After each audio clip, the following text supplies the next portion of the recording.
ठीक है।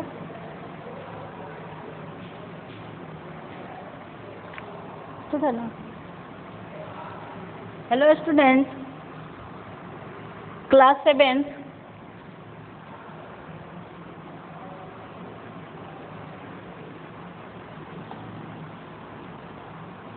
आप लोग से बार बार बोला जा रहा है कि क्वेश्चन आंसर आप लोग लेकर के चेक करा लें, लेकिन अभी तक किसी का कॉपी नहीं आया। तो इस पे आप लोग ध्यान दें। जितना लेसन पढ़ाई हो चुका है उसका क्वेश्चन आंसर बनाते जाएं और उसका ऑब्जेक्टिव भी बना लें और किताब और कॉपी भेज करके चेक करवा लें। अन्यथा जब मान लीजिए कि एग्ज़ाम होता है या किसी काम में हम लोग फंसे रहते हैं तो आप लोग कॉपी लेकर के आते हैं तो चेक करने में परेशानी होती है। इधर पढ़ाई का सिलसिला चल रहा है तो इसमें कॉपी भी सुविधाजनक से चेक हो जाएगी। इसलिए आप लोग से निवेदन है, रिक्वेस्ट है कि आप लोग जो है कॉपी का बना करके क्वेश्चन आंसर और उसको चेक करा लें जितना जल्दी हो सके। अब है कि लेसन 3 में कल पढ़ाई हो रही थी काबुली वाला।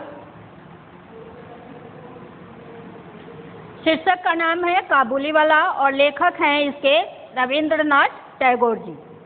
तो हम लोग पढ़े थे कि फेरी वाला जो है वह जेल से छूट करके आता है उस बच्ची के घर, तो उसको पता चलता है कि उस बच्ची की शादी की तैयारियां होती है, तैयारी हो रही है और उसके पिताजी उसे मिलने के लिए मना कर देते हैं।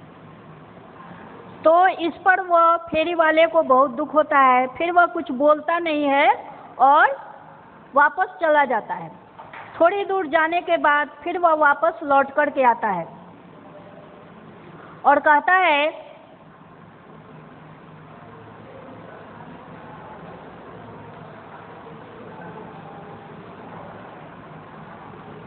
तो उदास होकर चला जाता है। फिर आकर के दोबारा लौट करके आता है तो कहता है सलाम बाबू साहब कहकर दरवाजे के बाहर रुक जाता है। मेरे हृदय में न जाने कैसी एक वेदना से उठी। मैं सोच ही रहा था कि उसे बुलाऊं, इतने में देखा तो वह खुद ही आ रहा है। पास आकर के बोला ये अंगूर किशमिश और बादाम बच्ची के लिए लाया था, उसको दे दीजिएगा। मैंने उसके हाथ के से सामान लेकर उसे पैसे देने चाहे पर उसने मेरा हाथ थाम लिया। कहने लगा आपकी मुझ पर बहुत मेहरबानी है बाबू साहब, हमेशा याद रहेंगी, पैसा रहने दीजिए। जरा उठकर फिर बोला बाबू साहब आपकी जैसी मेरी भी एक लड़की है, मैं उसकी याद करके आपकी बच्ची के लिए थोड़ी सी मेवा हाथ में ले आया करता हूँ। मैं यहाँ सामान बेचने नहीं आता। उसने अपने ढीले ढाले कुर्ते के अंदर हाथ डालकर एक मैला कुचैला कागज का टुकड़ा निकाला। देखा कि कागज पर एक नन्हे से हाथ के छोटे से पंजे की छाप है। हाथ में थोड़ी सी कालिख लगाकर कागज के ऊपर उसी का निशान ले लिया गया है। अपनी लड़की की इस याददाश्त को छाती से लगाकर रहमत हर साल कलकत्ता के गली कूचों में मेवा बेचने आता है। यानी उस बच्ची से मिलकर उसे अपनी बच्ची की याद आ जाती है। मेरी आंखें भर आई और फिर इस बात को मैं बिल्कुल ही भूल गया कि वह एक काबुली मेवा वाला है और मैं एक उच्च वंश का रईस हूँ। तब मैं महसूस करने लगा कि जो वह है वही मैं भी हूँ।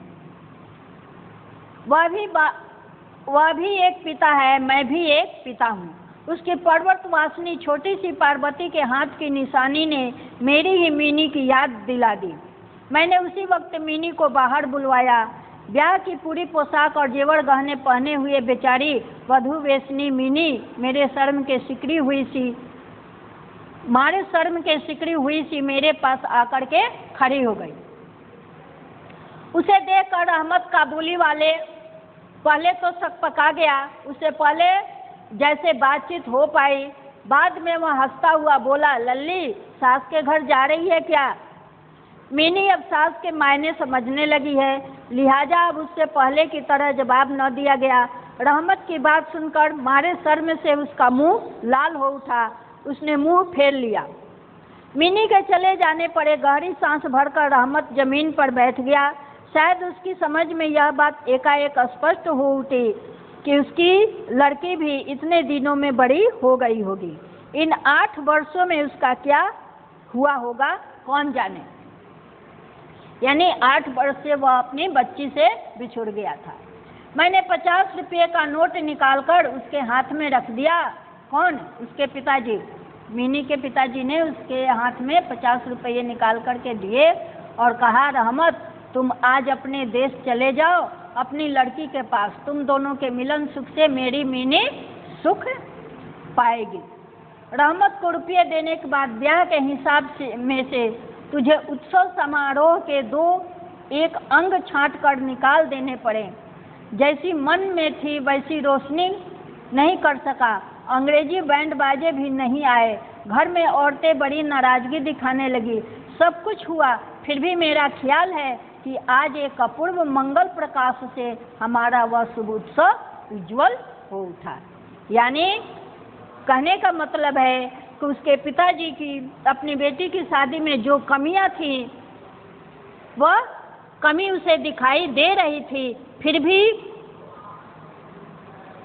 उसके आ जाने से और उसकी बातों को जान जाने से उनके मन में एक मंगल प्रकाश सा उज्जवल हो गया और वह खुश हो गए। तो ये थी आप लोगों की कहानी काबुली वाली। अब इसमें एक क्वेश्चन है कि इस पाठ के लेखक कौन है?